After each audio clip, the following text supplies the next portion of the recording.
covering everything. I'm talking news you ain't heard of, cause you know it's getting buried. Social justice, yeah, the stuff you need to know about. Fucking politics that the corporate news won't cover. You know they don't think that you could see under, but you can now, cause the people we cover, they may not be famous, but their stories should be heard.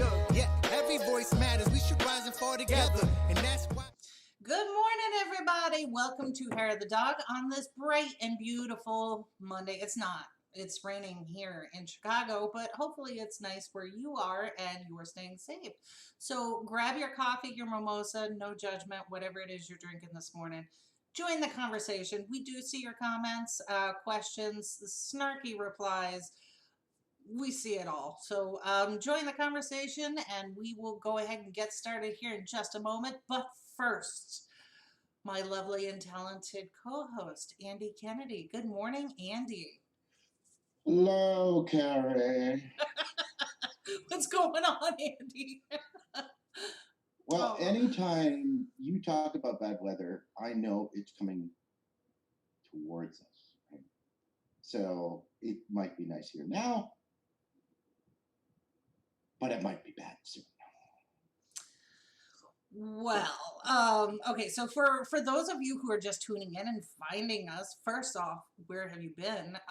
But Andy lives in Canada, so whenever we report on U.S. stuff, it's always Andy going, you poor things, bless your hearts, because he's up in Canada with their effective management of COVID and social distancing and proper benefits and universal health care.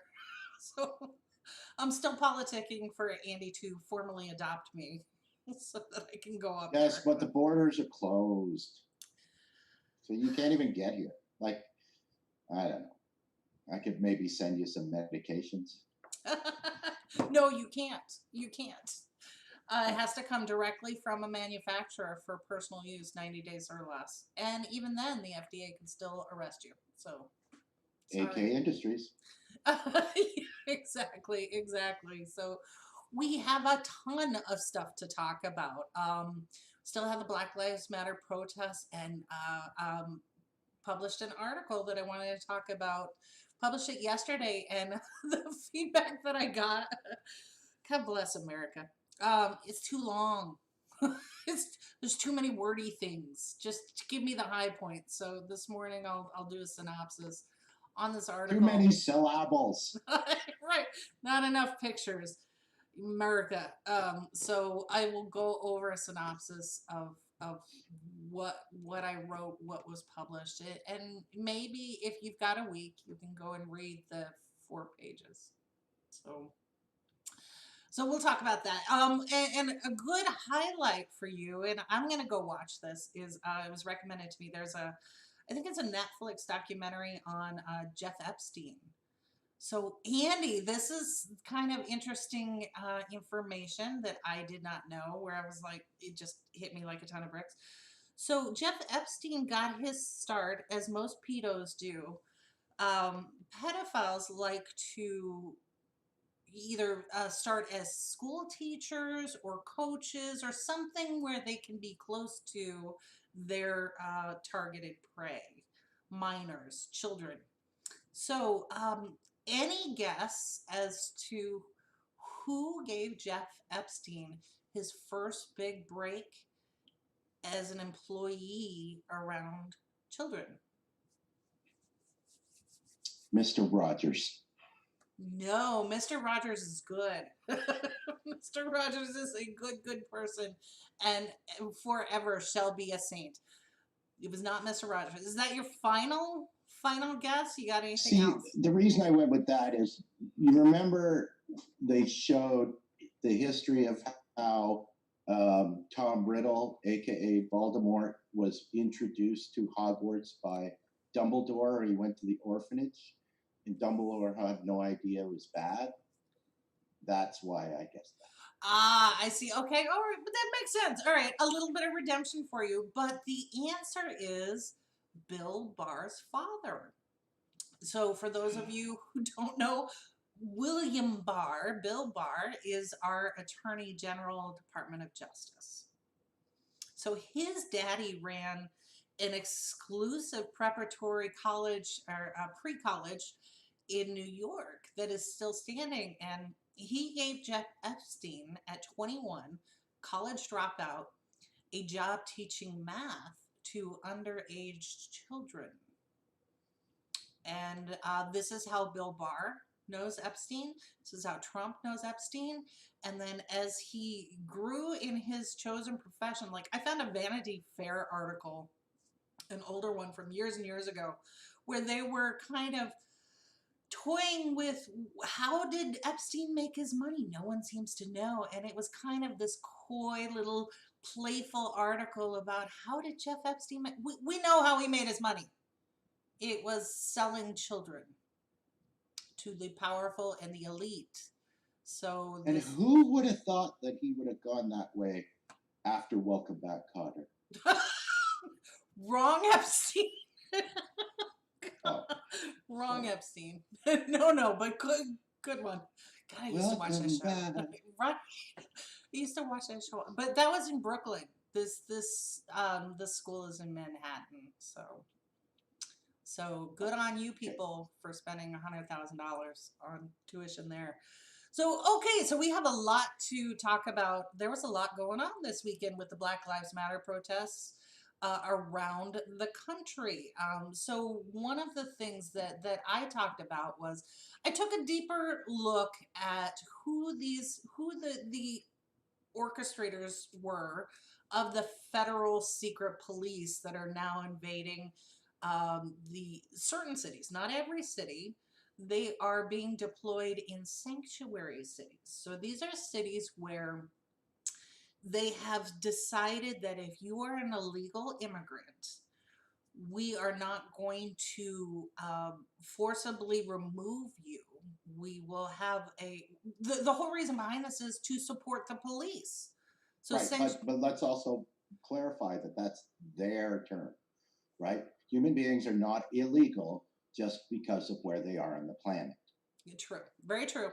So, and everyone always thinks brown people when we talk about illegal immigrants. And these are people who came here on a visa, overstayed their visa, or just crossed the border as a vacationer and just never left.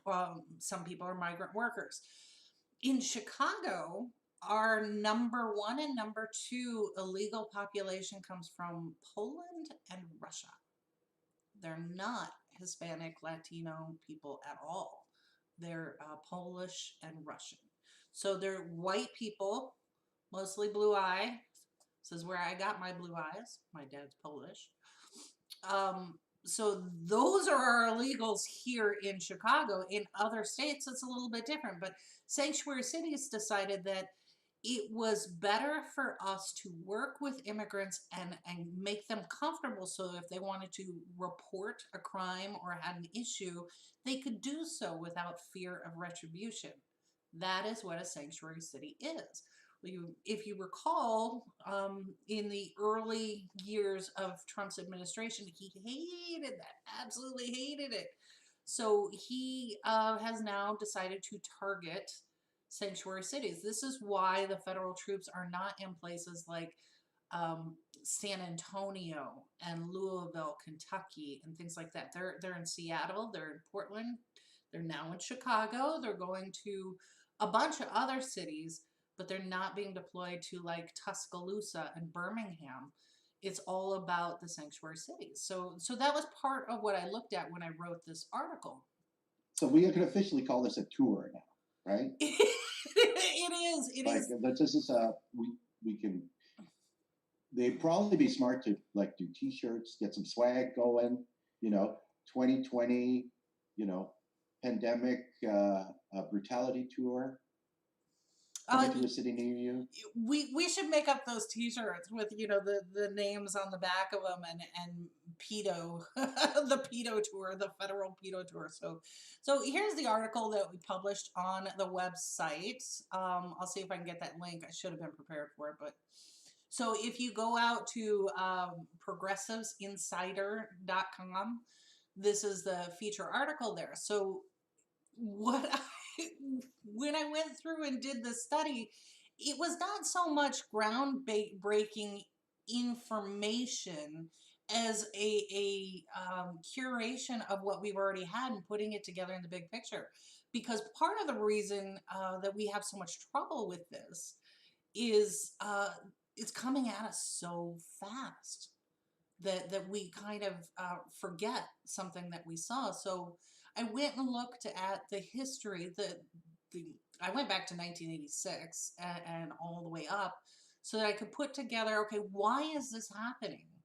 And I know the propaganda that they put out about law and order. Well, that's bullshit because Barr is breaking the law, as is Chad Wolf, the acting director of Department of Homeland Security. So this I thought was interesting. This is a quote from Bill Barr, who served as in the Office of Legal Counsel for the White House and the Department of Justice throughout George Bush Sr., George Bush Jr., Clinton, Reagan, and consulted for Obama. So this is a guy who has enjoyed bipartisan administration support.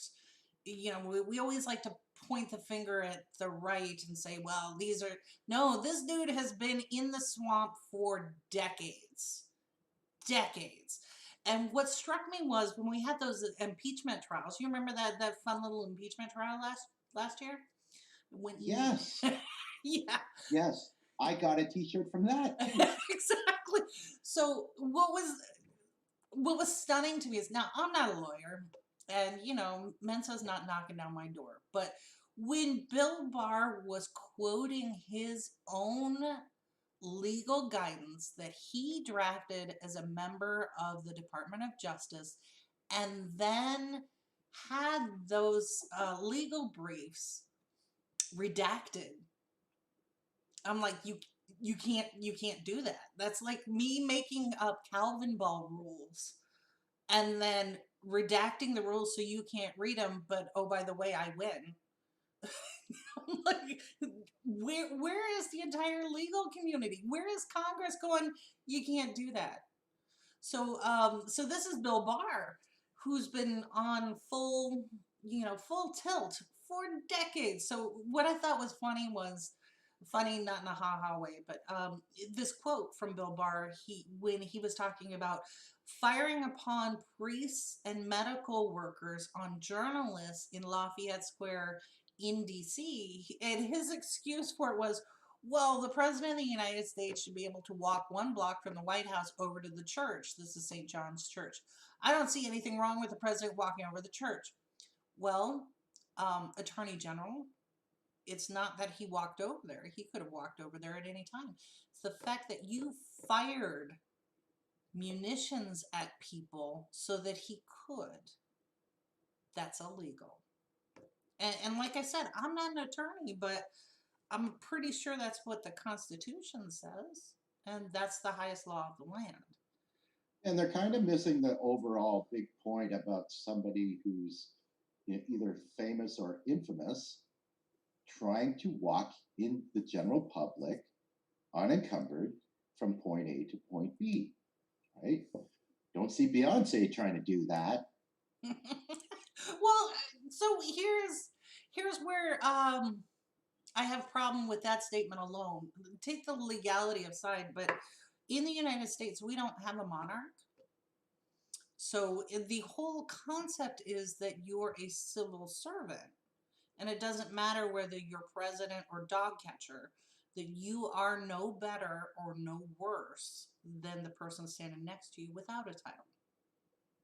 That's Fortunately, concept is kind of where that idea dies. that's exactly right. So now we have a class system here. And that is what Barr is speaking to, that the president, because he is better and has more value than you, can ignore the law, ignore the Constitution, ignore your civil liberties to go for a walk and do a photo op in front of a church. And, you know, maybe he's right. So far, he's right. Shouldn't be that way, but there it is. So That was Bill Barr. The other one was Chad Wolf. So Chad Wolf, I thought was an interesting character because Chad himself right now is serving illegally. So there is a law when you appoint somebody, right? We're supposed to have these checks and balances. So when you appoint somebody to an office to lead one of these cabinet level roles, it's supposed to get vetted through the Senate. So if you remember, everybody in from civics class, we have the People's House. That's your House of Representatives, your representative that you elect from your congressional district. That was the rabble. That's us, the lower classes. We can take, our neighbor who is the janitor and elect them and send them to the People's House. And the Senate was for the upper class. There's that class system again. So we used to not be able to elect senators. These were all the elite, the wealthy landowners, white guys. And then that changed where we could elect our senators. So we sort of Then why are they still all elite upper society white guys? Well, it's funny you should mention that because let's go back to the class system. If you work for a living, the chances of you getting elected to Senate are close to zero. But if you inherit money or you come into money, like, most of the senators, then you can. You can pay for your seat. And that's pretty much how that works. So we still have that class system, even though you have the perception of voting for the senators. So the senators are the ones because they have finer breeding than the rest of us. They're the ones who are supposed to vet these appointees to the cabinet level offices. Is this somebody that they really want? Is it somebody qualified for the job? Whatever. So Wolf was never going to pass that muster because he is so vile a person. And rarely do I say that, but going through and researching some of his comments and some of his policies, and of course, looking at the results of that, what he and Barr are doing now, I don't make that statement lightly. Vile, vile. So anybody who's watched the what was it, The Handmaid's Tale, and you see the profile of the characters called the Commanders, there's Wolf. That is Wolf. Wolf is married with 2 children, and he's just a delightful persona of a commander out of that show. So go check that out for that reference. Most women will get it. So that is Wolf.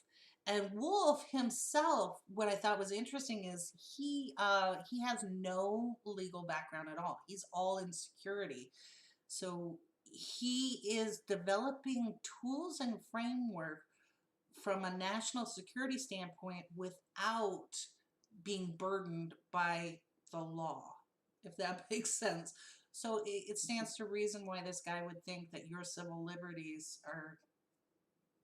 don't matter compared to what he believes is the right thing to do. So this is Chad. The law is so annoying. Right, right. So one of the quotes, and this is a recent quote, when he got under criticism for what he's doing in Portland, and his response was, this is a direct quote from his Fox News interview, because we don't have that local support, referring to Portland police, and he's lying about that. Because we don't have that local support, that local law enforcement support, we are having to go out and proactively arrest individuals. Proactively.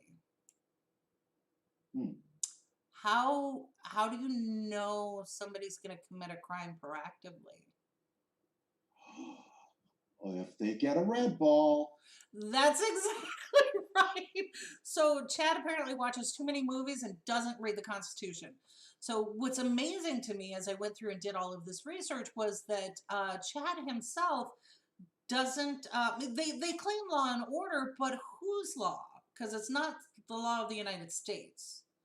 It's apparently that law that they're making up, or the one that's still redacted, that Bill Barr wrote in 1990, 1989, 1995, all of these things that are the purview of the Department of Justice that have not yet been publicly released.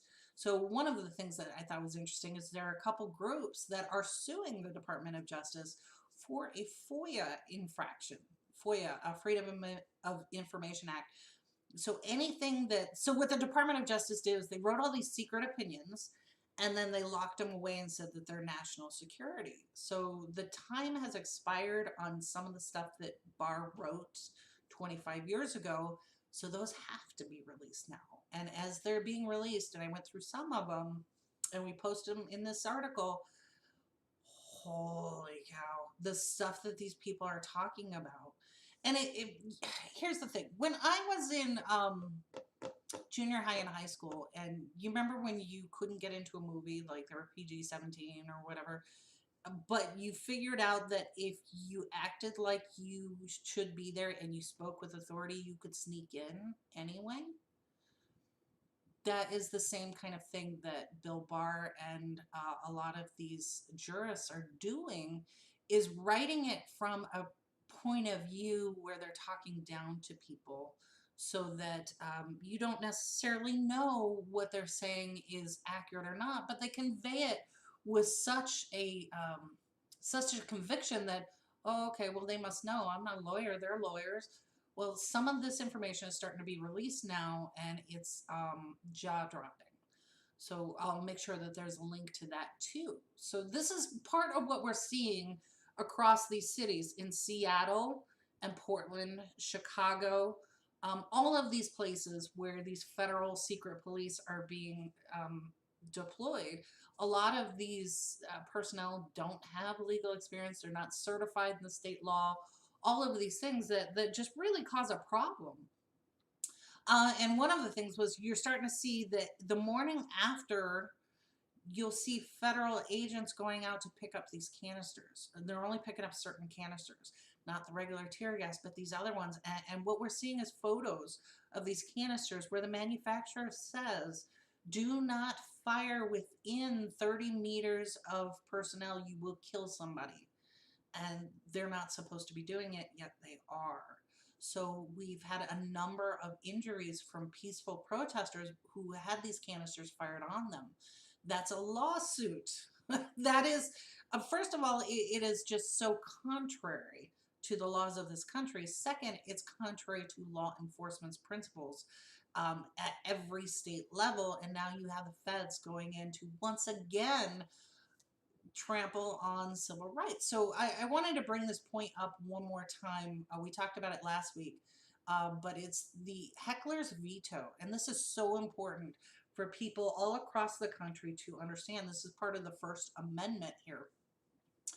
Just because if there are 10 of us protesting, small number, 10 of us, and one of us acts a fool and breaks a window and sets a fire, heckler's veto says that the government cannot shut down the other 9 people who are peacefully protesting. They cannot shut them down if I'm saying something that a police officer doesn't like. If I'm getting in someone's face, like we saw in Portland where you had the Vietnam veteran calling them out, what did they do? They walked up to him and pepper sprayed him. That is illegal. So if words hurt you, you need to find another job, right? So heckler's veto, I strongly suggest everybody look this up and go read about it because it is part of your First Amendment right. And so when police officers say, oh, well, I feel bad. No, you cannot use force against the rest of the peaceful protesters because some mysterious Antifa person did this thing. You said something about your mother. Right, which they do. Speaking of mothers, guess who joined in these protests? We had the wall of moms, then we had the wall of dads, then we had the wall of veterans. Guess who's out now? The wall of chickens. I wish. That would be hilarious. No, it is the wall of grandmas. Oh. Nana out there with her walker and her sign. Grandma says Black Lives Matter. Go home, troopers. Grandma has spoken. This is your grandma. Come on now. Really. This is just it's unbelievable. This is the level we got to. But wait, there's more. Andy, guess who else is joining the Black Lives Matter? I can't wait to hear. I'm excited. I just snorted my coffee. Now, before we move on to this other reveal, I just want to know: are the line of grandmas knitting masks for people? I hope not, because it's really not. No, please no. I know that there are people, particularly in Indiana, who are knitting masks and crocheting masks, and no, please don't do that. While it's kind, just make a blanket for somebody. Don't please don't knit masks. Yeah, no. So no, they are out there. They are out there trying to get some stuff done, is what they're doing. So, yay, grandma. Okay, so the next reveal. Go ahead. Yes, the next I'm reveal. sitting. Okay, so do you remember a couple years ago when we had these militias taking over federal property? Like there was one guy in I think it was Idaho. I forget where he's from, but he is a commercial rancher, and he wanted to put his cows on federal land and did not want to have to pay for it. Right, so he was more than happy for the rest of the taxpayers and our resources to be used for his private gain, and decided that he and his kids and a bunch of friends got together because they were like, no, we're going to defy federal law, and the sheriff is the highest authority in the state. You ringing any bells? No, got nothing. Okay, his name is Amon Bundy. So I'm going to play a video clip. Amon Bundy posted this on his YouTube channel. So I just got a clip on it. So here it goes. And I hesitate because, and I don't really, I do care that people might ridicule, but I'm going to take just a couple minutes to explain what. I was invited by Black Lives Matter leader in Boise to join them on the 21st, okay? And now the 21st is a Defund the Police rally by Black Lives Matter, okay? Now, I am going to join them, okay? Now listen, because I do believe that in many ways, the police do need to be defunded. We have become a police state because of the funding that they receive.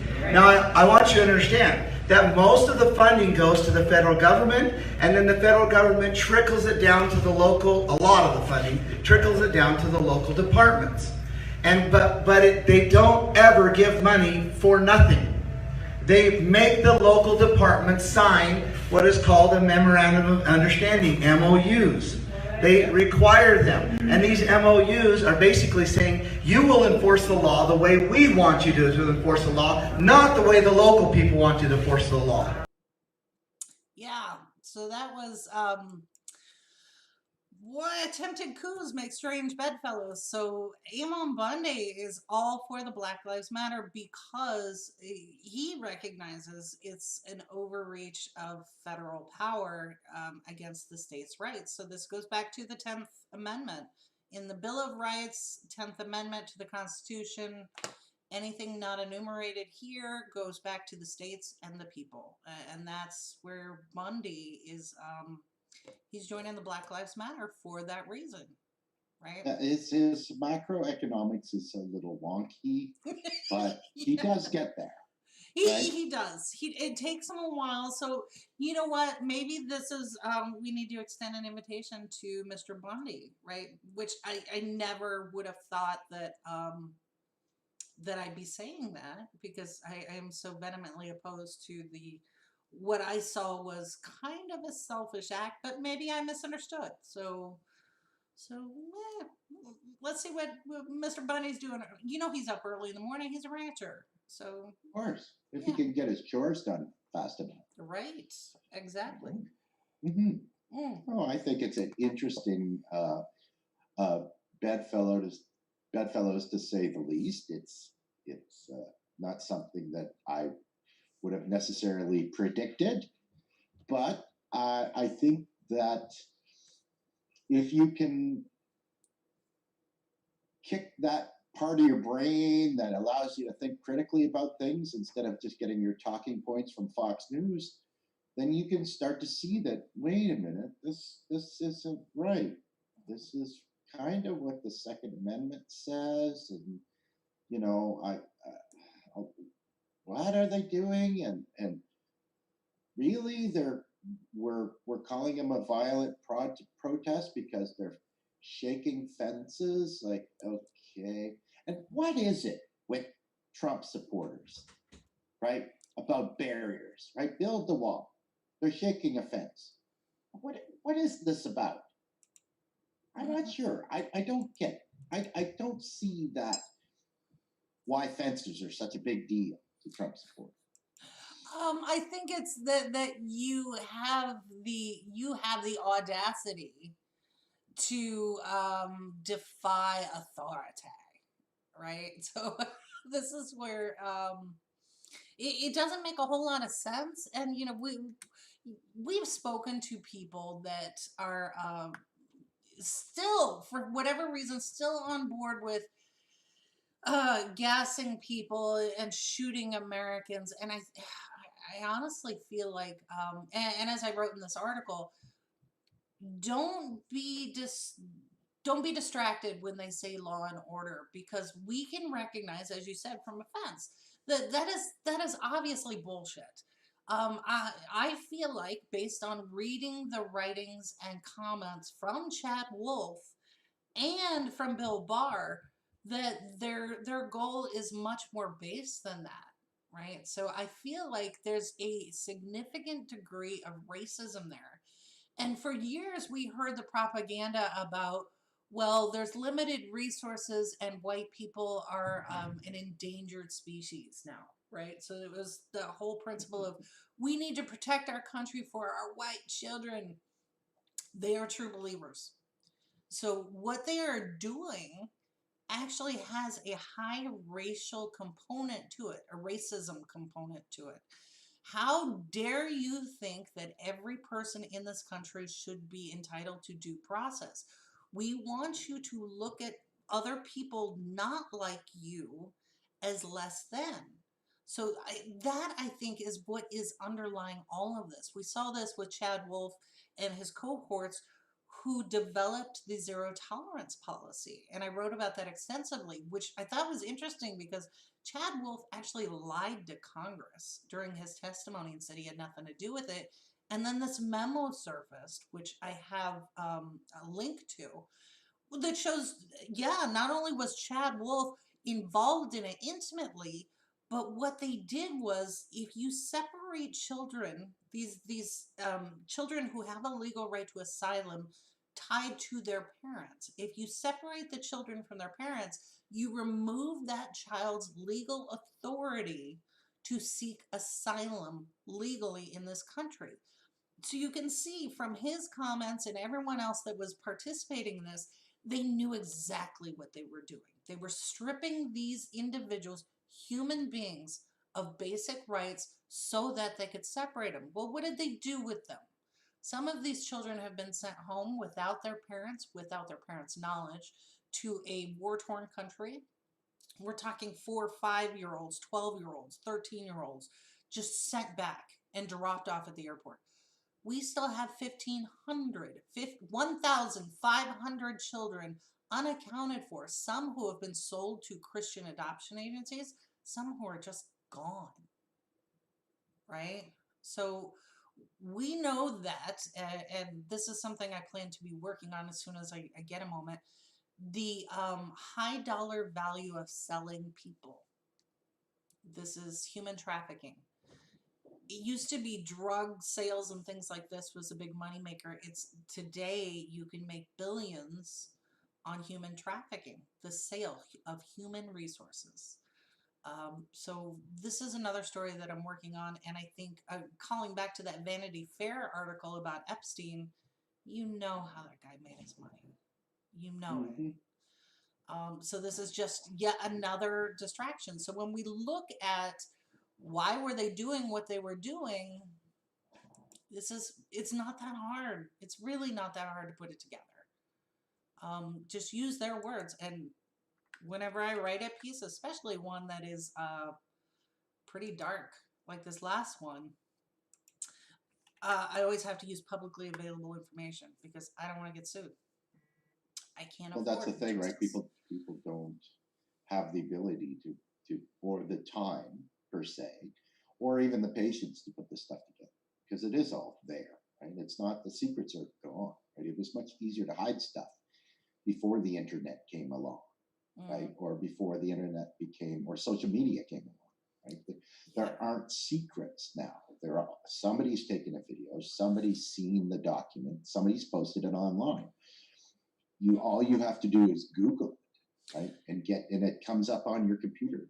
Read it. But apparently that's too much of a stretch for people that simply just want to watch the 6 o'clock news or see memes that, from their team, from their side of the argument. And that's basically just how they get their information without having to use the brain. Yeah, sad but true. But real quick, I want to get to some of the comments from viewers. So Jeffrey, oh poor Jeffrey, he said, I talked to a woman that said she wished they were using real bullets instead of rubber bullets. She was actually advocating for the government to kill protesters. Talk about fascism. Absolutely, Jeffrey. And this is part of where we have that significant lack of empathy, right? So I think people will say this, but if you actually pile up the dead bodies in front of them, that becomes something different. So I would call to, we had the Portland Athena. This is the woman who stripped down completely naked and stood in front of, between the police officers and the crowd. She was completely exposed, 100% vulnerable. And what did police do? They fired at her, but they didn't aim for her. They fired in front of her at her feet. So this is the same thing we see from soldiers who go into war.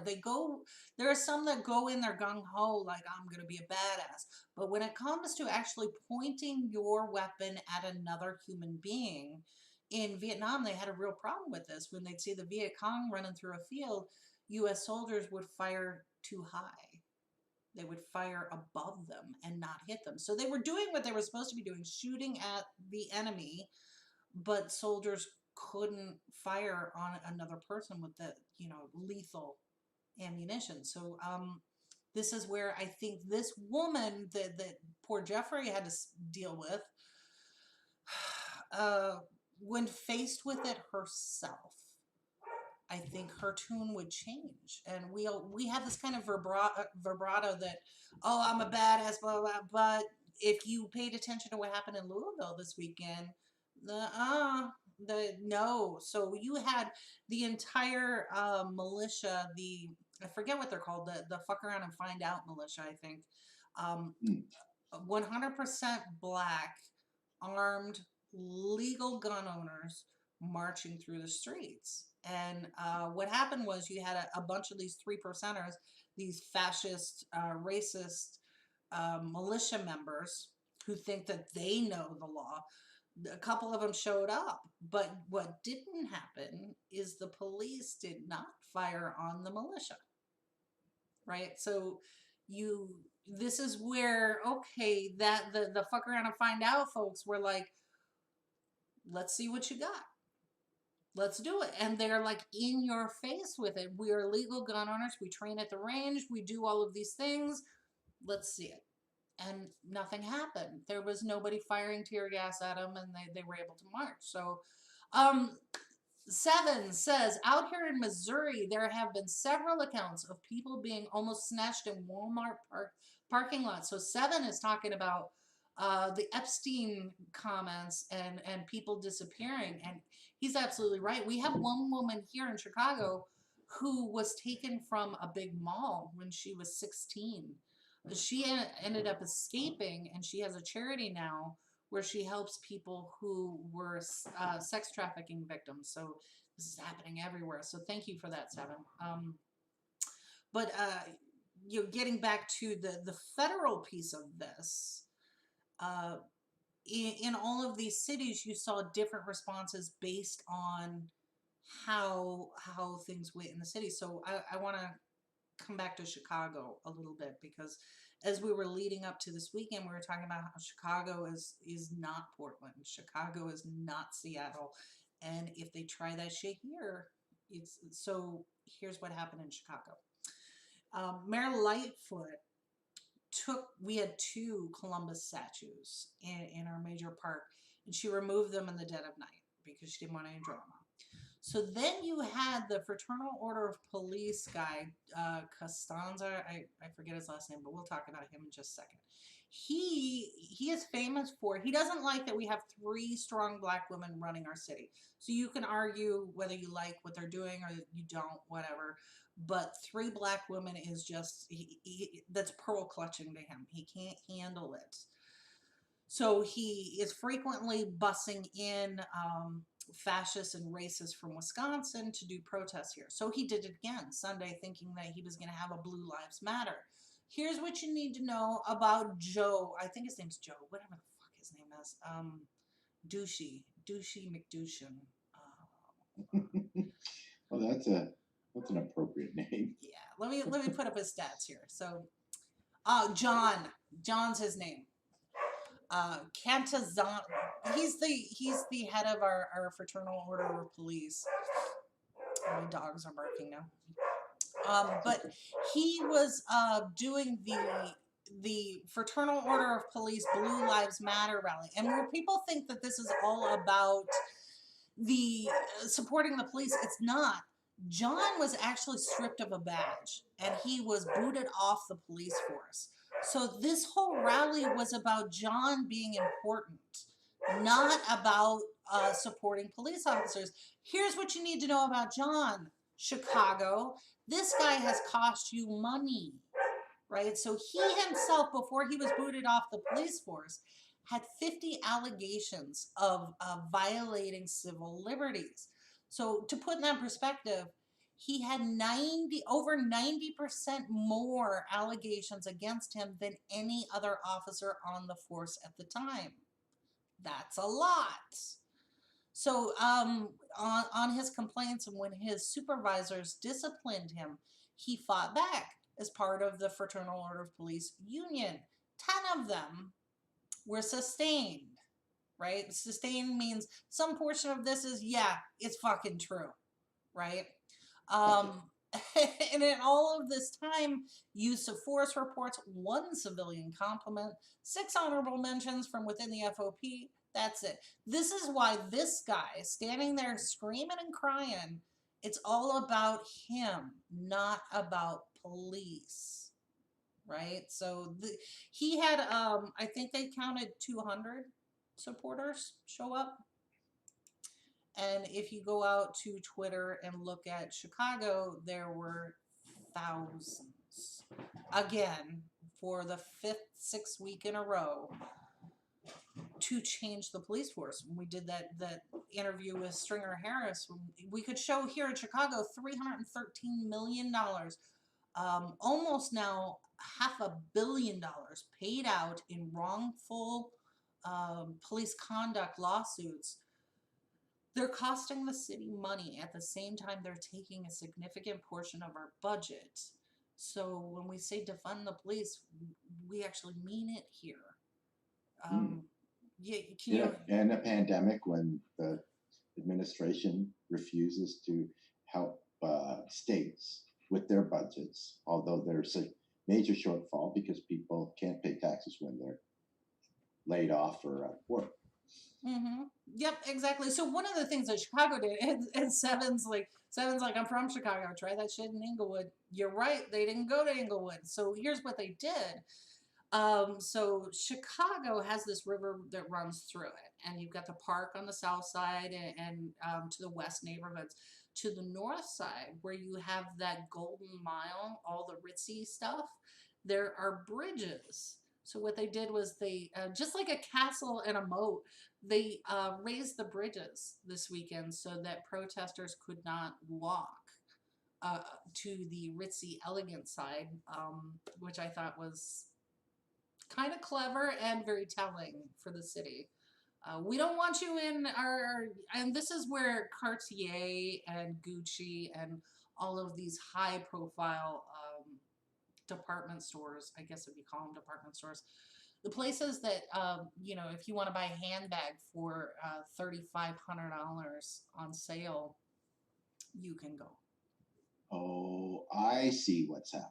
I get it. So basically, because it was so hot this weekend, they didn't want to have the rich white people have to stand outside with their semi-automatic weapons. Right, exactly. Think of the white people. What was it? The New York Times?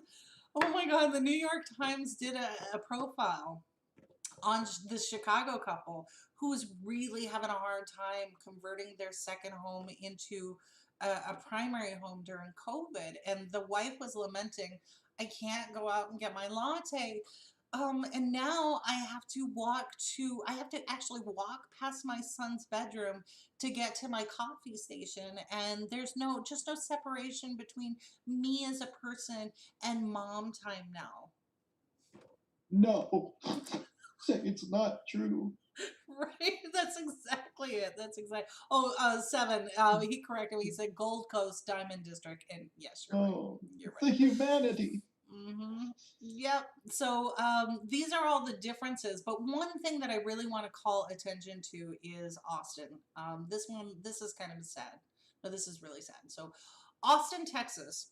They had their Black Lives Matter parade and march and celebration, and everything was great. So there's hours of video of this peaceful march through all of Austin, and they're being followed by a couple police cruisers, which is totally fine.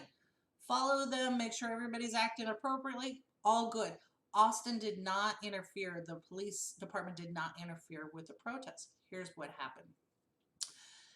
In the evening, they were walking down the street and got stopped at an intersection, and there were a couple people waiting in vehicles who apparently have no patience or whatever. One of these vehicles tried to run over protesters, and one of the protesters was in a wheelchair. She's a quadriplegic, and her fiance was there with them. And so he, understandably, in the heat of the moment, someone just tried to kill her with their vehicle because they couldn't be patient for 20 seconds.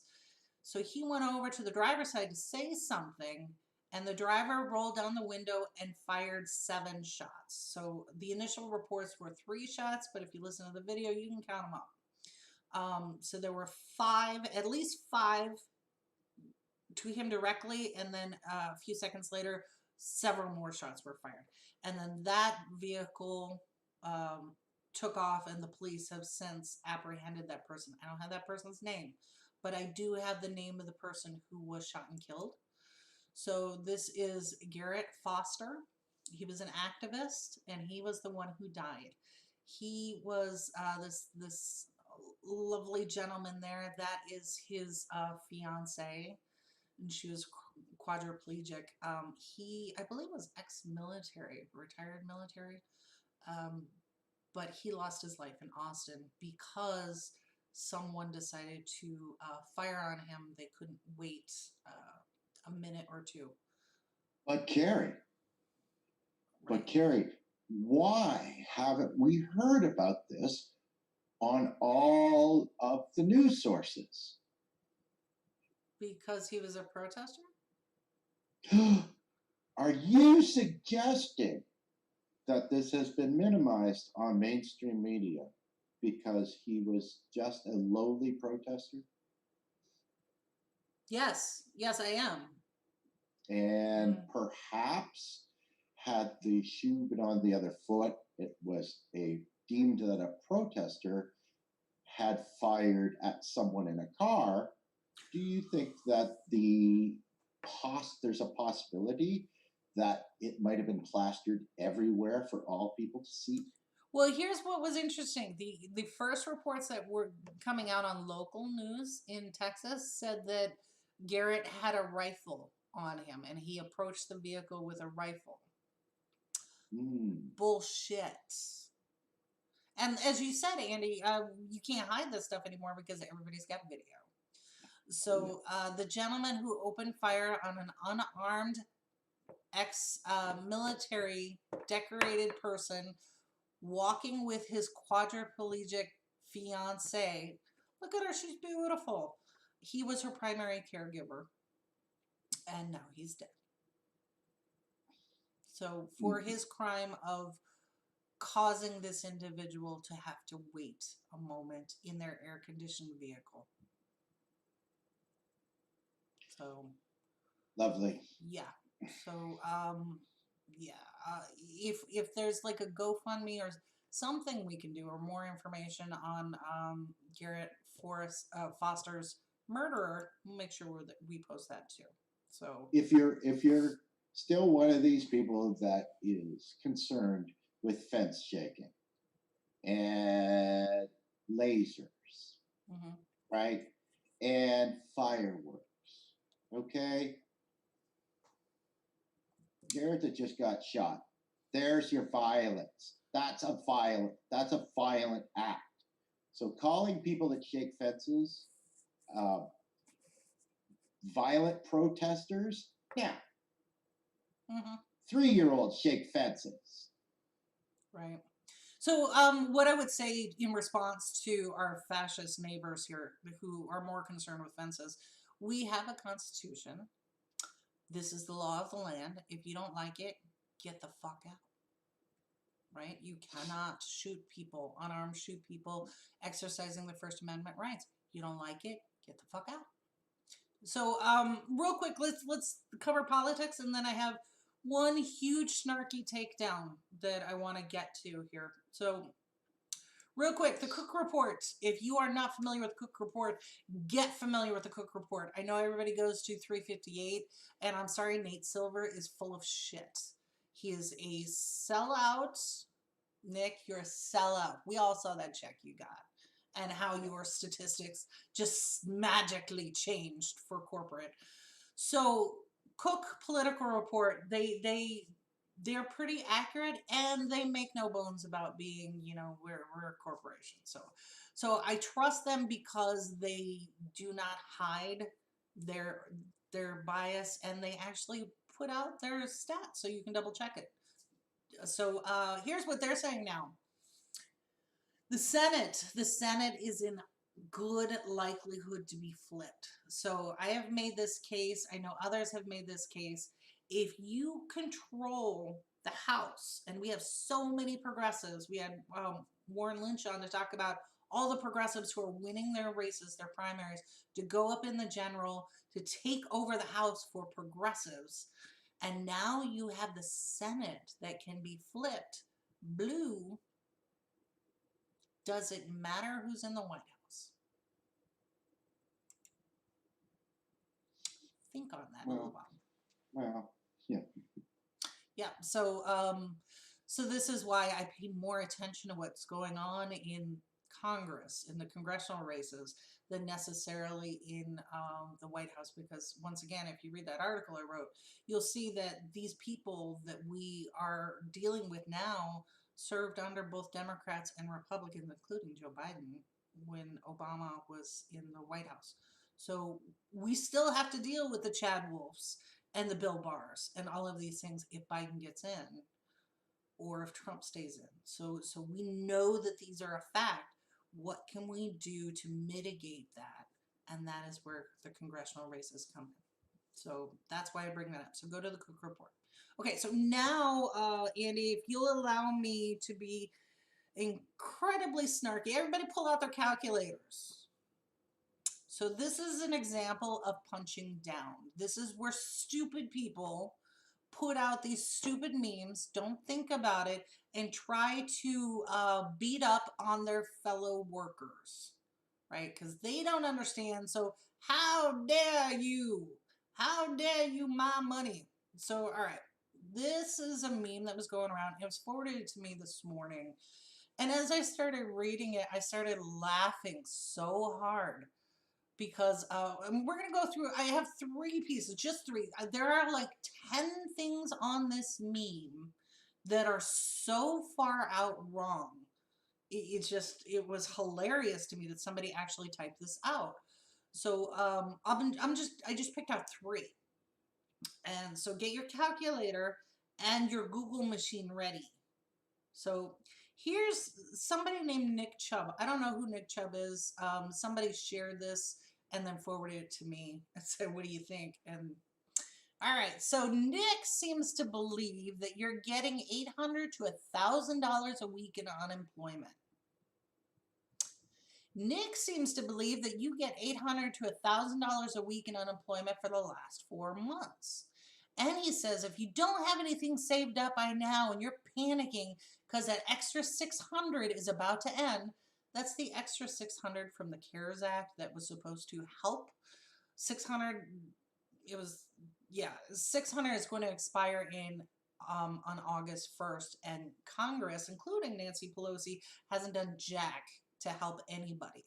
So we still have 50 million unemployment lists going on. We have the rent and mortgage moratorium has ended, and all of these things are coming out. In fact, Nathan Tankus wrote about this huge economic bubble and collapse that is coming as of August, right?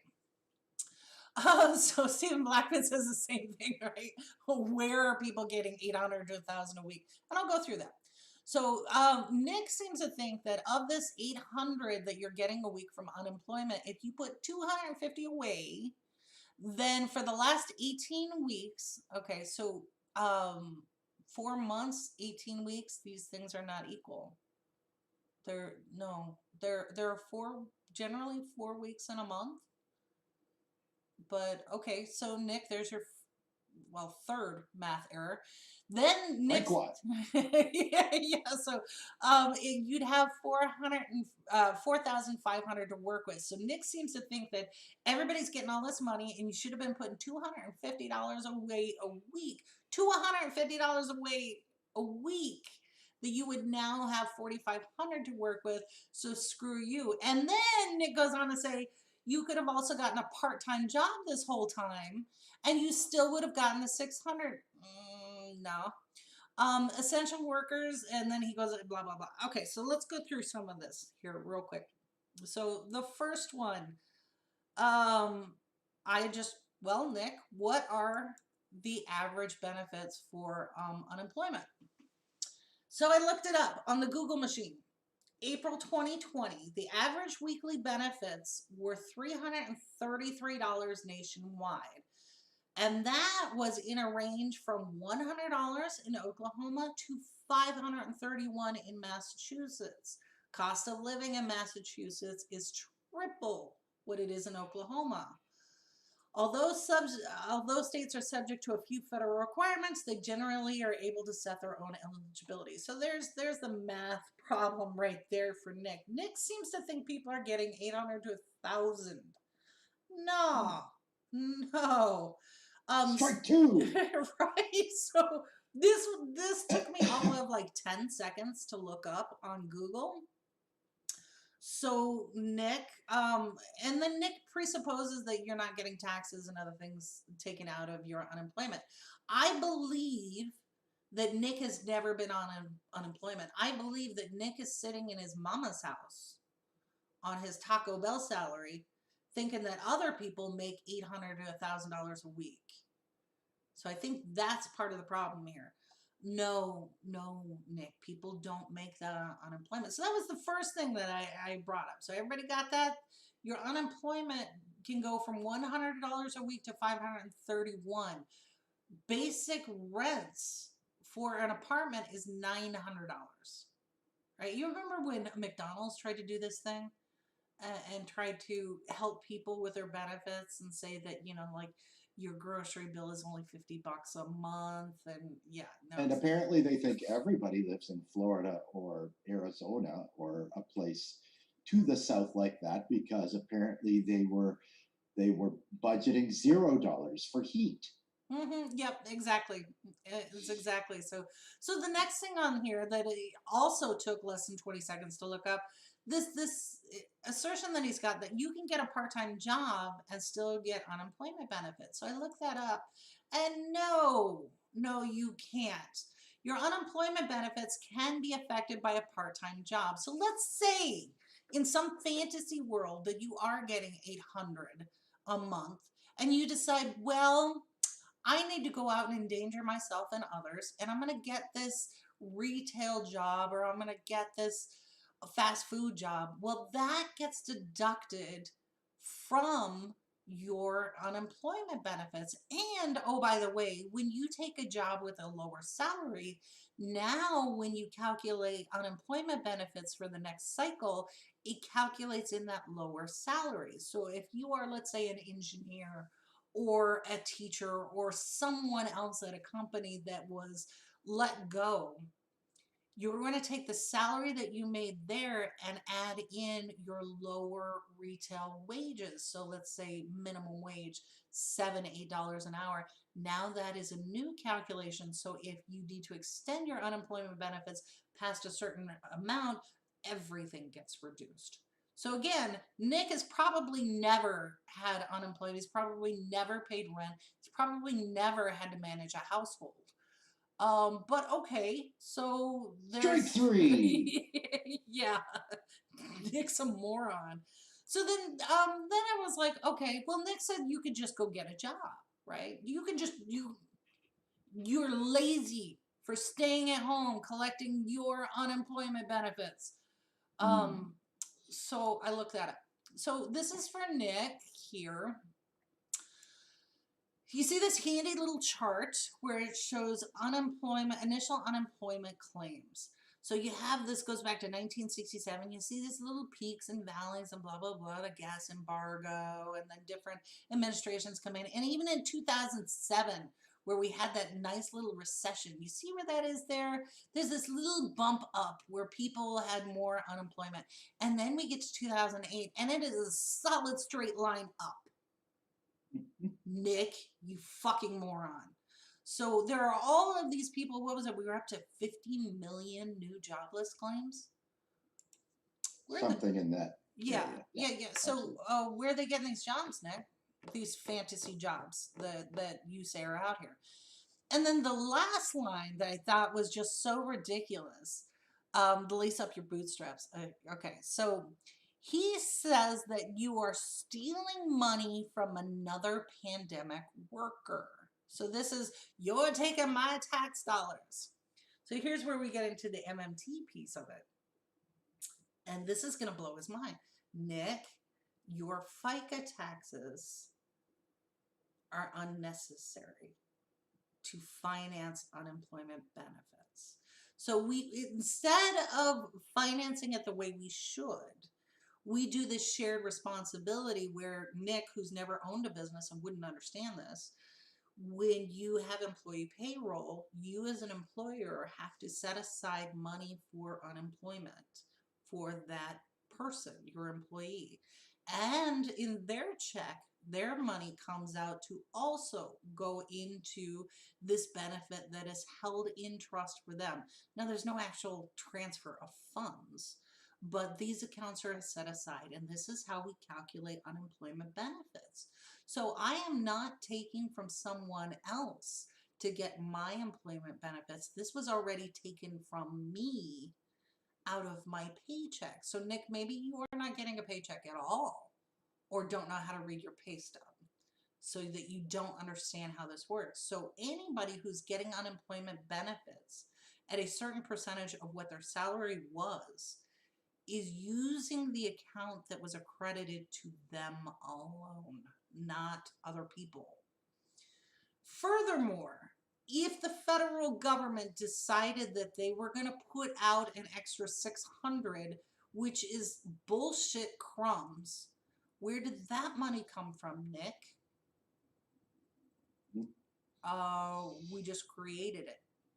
The same way that we created $1 trillion per day back in March for Wall Street banks. The same banks who are now collecting rents and mortgages. They're being paid twice. So, Andy, what am I missing here in the lace up your boots and welcome back to work bullshit? No, I think you pretty much got it pretty much on the money. The problem is that the entire body of Nick's critique of how things are happening kind of leads me to the point that it doesn't matter if you try to describe MMT, he's not going to get it. No, because Nick can't even add appropriately. He doesn't know how many weeks are in a month. So what do we do with somebody like a Nick or all the people who are sharing and liking this kind of nonsense? Oh, how it makes my head hurt because these are the same people who don't understand basic math who are punching down on other workers where we can see like okay, so the CARES Act is expiring. The HEROES Act that was supposed to extend this is being held up by multimillionaires in Congress who are saying that an extra few crumbs are too much for Americans who are struggling right now. So when you see people out at these protests and you see people railing against high crime and everything else, all of these things have a cause and effect. All of them. So if you don't want people out protesting, maybe you should use public money for public good. I mean, like you're supposed to. It's a novel concept. I mean, well, and like, I mean, that's the whole idea of a just society, right? As opposed to a neoliberal one that tells people that, well, we don't have anything for you. If you are poor, we're going to blame you for everything, and we're going to say, oh, you should have just made better choices or just worked harder, because the opportunity is there for everyone, right? And of course, we know that's not true. But it's a world for the elite, by the elite, and everybody else gets nothing. And that's just the way it is. There's nothing we can do about it because unfettered capitalism exists in nature. What? Oh, so Seven pipes up with, he said, Nick obviously graduated from the Ben Shapiro School of Thought. If your town is going underwater, simply sell your house and move. Which is hilarious. That's why all houses have a roof, so that you can move up to. Just sell it. Just sell your house to somebody, right? So having been one of those people in 2007 during that downturn in the bubble bursting where I was trying to sell a house, it took over a year to do so. It wasn't like this sort of thing. And we were fortunate in that the old house was right near a military base. So when the reassignments went through, there was a family that needed the house and we were able to sell it and move. Took over a year. Not everybody can do that. So yes, yeah. Let's look at the people of Flint. What? Andy, now you're just logical. How are you going to move out of Flint if everybody knows the story about contaminated water that is still contaminated 5.5 years later?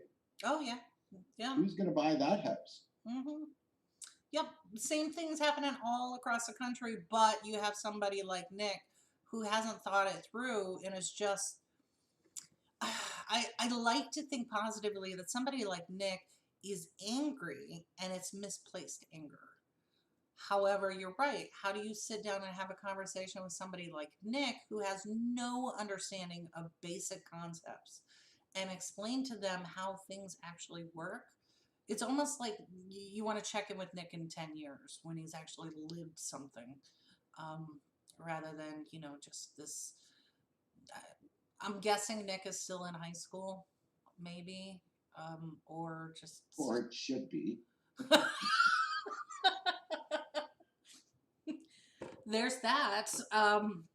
So that was the end of my long litany this morning. There was a lot to cover, and we didn't even scratch the surface on most of this stuff. So,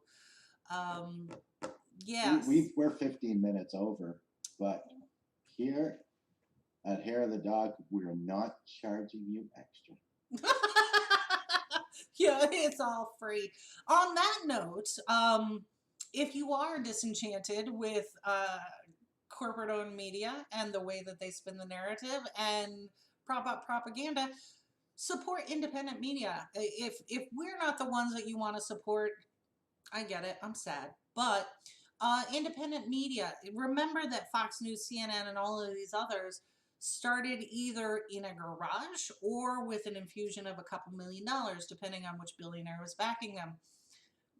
Independent media doesn't, but you would be shocked at how far $1 a month can go with a small news outlet. So whether it's Status Quo, The Gray Zone, Digital Liberation Front, every dollar matters. So there you go. There's my pitch. So, any other last minute thoughts before we get out of here with our long show this morning?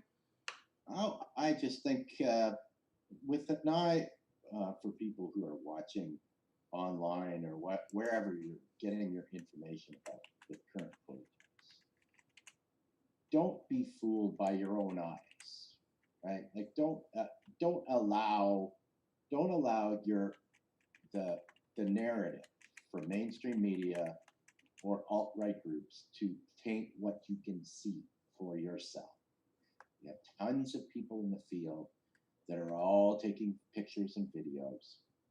They're showing that the protests are peaceful, that the police are unprovoked. They are observing their legal right to assembly, to peaceful assembly. It's simple. You can see it. You could see all of it. When the police start lobbing tear gas for no reason, that's when you should start to understand that this is not us, it's them. Mm-hmm. That's exactly right. Couldn't have said it better. Thank you so much, Andy. And on that note, we'll get out of here. We will be back on Wednesday morning at 10 a.m. Eastern. If you have any comments, questions, suggestions, we'd love to hear it. If you want to rant about something that we said here, or if you happen to be Nick who wrote that horrific post and you want to talk, come on, let's talk about it. All right, that's it for now, and we'll see you back here on Wednesday. Thank you, and have a good day. Take care.